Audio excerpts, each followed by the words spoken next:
You know, it's interesting that tonight we're reporting on all the results, and the only one who has shown in that entire presidential field is Hillary and McCain.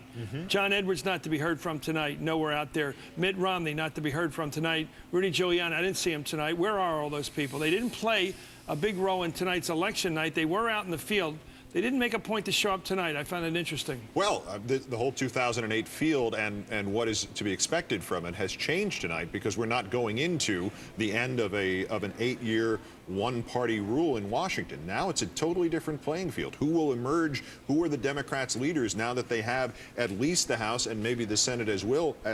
How will that change their dynamic? And what kind of hamstringing of the president, of a Republican president, will there be, and how would that trail over into the next Republican candidate? I got a new one for you, Keith. Yeah? If the Democrats win those 2 other Senate seats and the requisite number to take control in the U.S. Senate, there is a prize waiting for a Democrat to be majority leader of the U.S. Senate, a prize that wasn't available a day ago, a prize perhaps Hillary Clinton would like.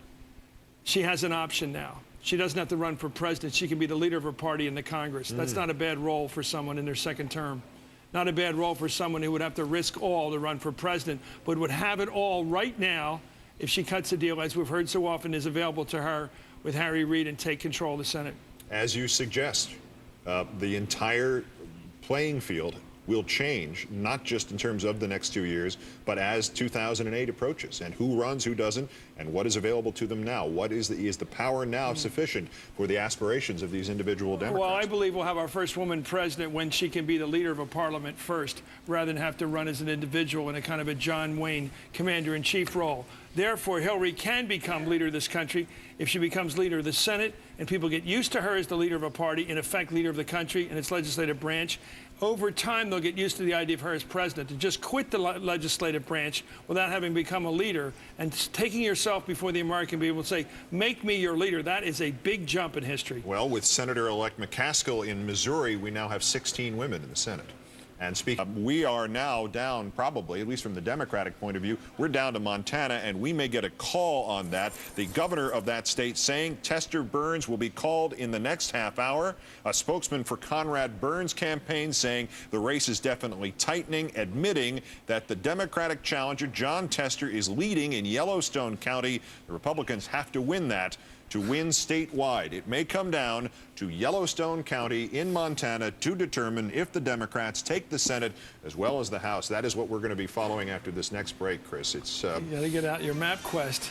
It's good enough. It's now one thing to look at least. Who would have believed it would go this far? It looks like it's going to be in the high 230s for the Republican seats in the House, and maybe 51 seats in the Senate, enough to overrule Vice President Cheney no matter how hard he tries. Unless Joe Lieberman agrees with him. Will you stop? You are fishing in troubled waters here. Joe Lieberman says he will be a Democrat. Russert agreed with me on that point. Well, anyway, we're going to look at Montana. We're going to keep our eye on that ball when we continue. Decision 2006 continues here on MSNBC. Please stay with us. MSNBC. Keith Olbermann's special comment. One thing is certain. When Keith talks, people listen. Only on Countdown. Only on MSNBC. Chris, don't you think if Montana goes Democratic after Missouri went Democratic and it's now Virginia and a possible recount, that if they have to pay, no matter what they have to pay, doesn't the Republican Party have to go in for a recount in Virginia no matter what happens here, even if it doesn't look likely? I also think, you know, people who have committed themselves to the big time in politics, like George Allen, are not going to get down easy. I mean, his whole plan was to be president within a couple of years. You know, he and his wife, I think, were headed for the big time, and they had a very good shot, because if they'd gotten past this election clean, which they have not done that, they would have found themselves in a very short list of Republican. You know, John McCain has to think about whether he's going to run for president. Rudy Giuliani has not decided to run. Mitt Romney will run. George Allen had a good shot against Mitt Romney and the others, and I think it's easy to say, you know, throw in the towel, but when your whole career goes between you're finished and you might be president someday, although I have to say now, after this very ragged campaign, I don't think George Allen's presidential material right now. You'd have to hope that people would forget this whole mess he went through with the macaque and the rest of it. They're not likely to do that.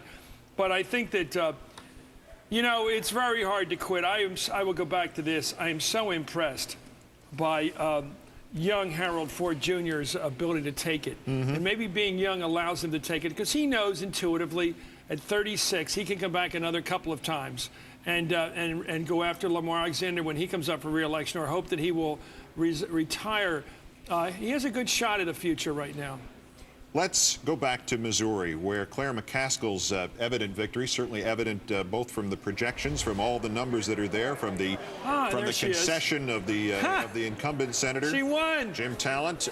She'll be going to the Senate from Missouri. Congratulations. Thanks for your time tonight. Thank you.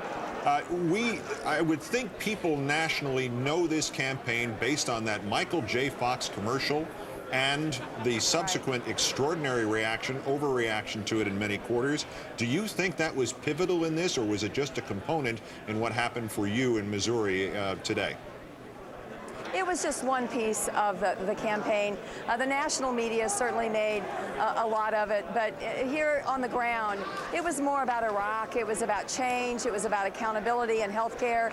I will say this, though. Rush Limbaugh's reaction to the Michael J. Fox ad certainly helped raise me a lot of money, and I'm very grateful to him for that.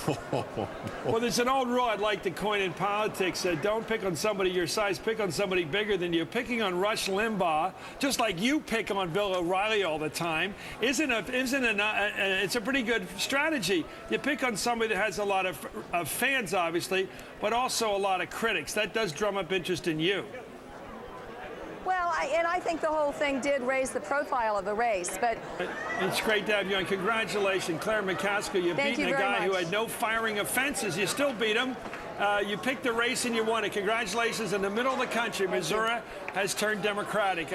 Keith, that is the bellwether state. Yeah, and we heard the Baker Commission referenced again as the possible. As we heard it from Rahm Emanuel earlier. The face-saving mechanism to get us collectively, this country, out of the mess of Iraq. And there it was from the, what do we call, for the presumptive senator-elect? Is that the technical term right now? The lady who just claimed victory. Yeah, that's right. That's her. And I'm just thinking, as we've been going through all the math, for some reason, Karl Rove's words come to mind here about you are entitled to your math, and I'm entitled to the math.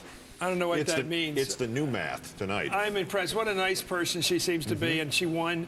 The race wasn't that dirty. Some of the others were dirtier, I can tell you, watching them across the country.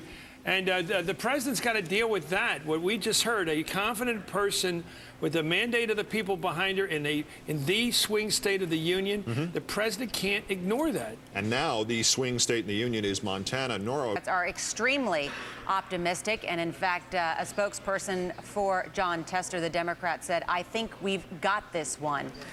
Presumably could try and work out some sort of power-sharing arrangement. So it's an interesting scenario, really, either way. Now, it's interesting how Joe Lieberman's going to identify. I believe, although he's elected as an independent, I believe he's going to try to win full admission to the caucus, whereas the other fellow, Bernie Sanders, takes pride in being an independent, a self-described socialist, in fact. He likes being out there on his own. Is the Lieberman thing going to be like the end of Moby Dick, where the seas consume what has happened during this year, and there's no sign of any discord. There's nothing left but Ishmael to tell the tale. And interestingly enough, Keith, already today, before they declared Senator Joe Lieberman the winner in Connecticut as an independent, there was talk up on Capitol Hill among the Democrats that they were going to try and deny Joe Lieberman, if they won the majority, the chairmanship of which committee is it? Homeland Security. With me? Yeah. No, not Armed Services. House Government Reform and Oversight. House Government Reform and Oversights. It's not going to happen, Nora. I mean, if we have the Senate, Democrats have the Senate 51-49, we're not going to get rid of the guy who could then go over to the other side, and they would control the Senate again. So I think what's going to happen is Keith is exactly right. The waves are going to wash it away. He's going to be welcomed back into the Democratic Party. Right, because in Washington, everything's always hunky-dory. Oh, Keith. Hey, Chris. I've got to turn it over to Keith. Some voice got in my ear and said, turn it over to Keith. So, Keith. When have you listened to the voices? I try to observe the choreography of this discussion. Look, as much as possible. what do we got right now? We've got a Republican administration. We've got a Democratic House. We've got what looks like what could still be an absolute flat-footed tie in the Senate. We've got you listening to the voices in your ear. And we have the Democratic Party. Every conversation we've had tonight, we've been successful. John, let me make a point, and then I'll throw it to you. It seems to me that all the interviews tonight add up to a couple of themes. They aren't just the president's quite comfortable where he stands, even with the loss of the Senate, I'd bet. So it's going to be interesting to see if the president does say, okay, I'll listen to Jimmy Baker and Lee Hamilton, and I might go along with some of their program, their proposal.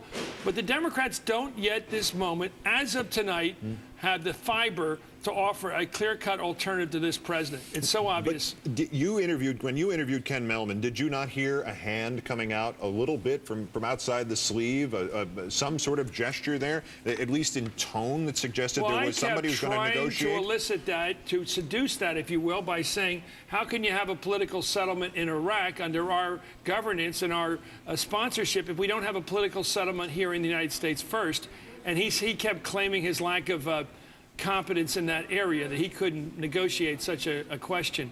But in fact, it is a political question here at home. There has to be a political solution here before there. So it is now a question of who is, and again, we used this before, the race towards bipartisanship. Who makes that first formal gesture? And I don't, I'm sorry, I can't imagine that the scheduling of those news conferences, Nancy Pelosi, 9 hours from now, and then the president 10 hours from now. I don't know that that's coincidental. It may be a race to be who can be the nicest Keith, first. I have to tell you, this has been fun tonight. In a bipartisan sense. In a bipartisan sense. I listen to your commentaries. I get the point of view that you offer up after all the newscasts each night, and I find it very bracing and provocative. How's that for a non-controversial? You're sounding like a Democratic candidate tonight. No, I find your views very informative in the tradition of Eric Severide, although you are not, as a bartender friend of mine once said, an Eric several sides. You have one clear side, and I think that's informative, and I think in all the world we work in, it's always good to have a provocation because it makes people think. And you are as good as Edward R. Murrow at that sort of thing, and I appreciate it. You are a great writer, a great partner tonight. We've never done this before. It was fun doing this with you, but we're going to take a long time, I think at least a couple of weeks, to absorb what happened tonight. I think this was a strong, powerful bombardment of the establishment tonight, a powerful punch at the way things have been going. Or a punch on behalf of the history establishment, the historical idea that there need to be checks and balances, that wonderful idea of the weights resting on each other to make sure no one has unilateral control has been emphasized right now again. It's a Republican administration. It's a Democratic House. It's a tied Senate until we hear further from Montana and some night, Virginia. Maybe not this one, we'll see the fruition of what looked to me tonight as the beginning of the recovery of the Conservative Party by conservative thinking. Pat should be happy. I leave you with something here. We'll be following up on all this tomorrow on Countdown, obviously, when I return to the set. But in the interim, I'm leaving you a couple of donuts to get through the next couple hours. They will work. My final gift to you. Thank you. Thank you, and goodbye. And goodbye. I think we're going to get more involved with the panel as we should. They were a brilliant panel, as you've been seeing all night. It has changed. It has morphed into a group of Nora, fresh as a daisy, Pat Buchanan, ready to fight, Bob Shrum, still hoping for a Kerry recount at this point. It might still be there out there in Ohio. Now that you got rid of Ken Blackwell, who you've been stalking now for 2 years, you finally got rid of him. And John Hardwood, a man with hard numbers. John Hardwood. We'll be right back with this panel.